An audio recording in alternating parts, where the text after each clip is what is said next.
If you can hear a hum in the background, it's the dehumidifier.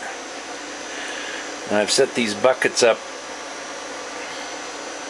hopefully where the water's going to come through. It's too windy today to try to go up and do the cover and the tarp all by myself.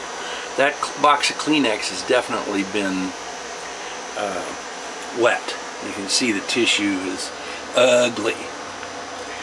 And the wall, I don't know what's happening here with this wall. Turn on my flashlight to illuminate the Kleenex box.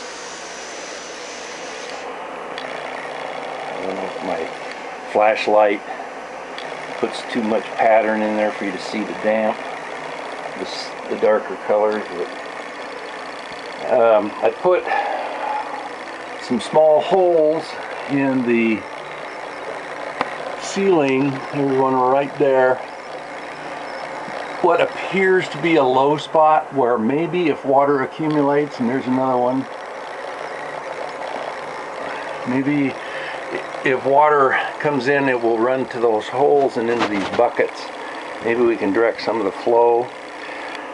It's not raining today, so I can't tell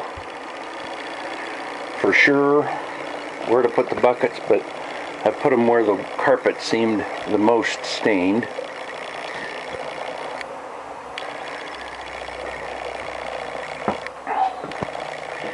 Here's our new tarp. Finished size is 20 by 30.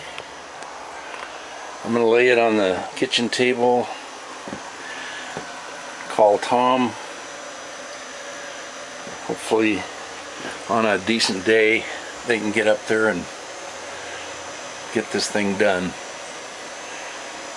Anyway,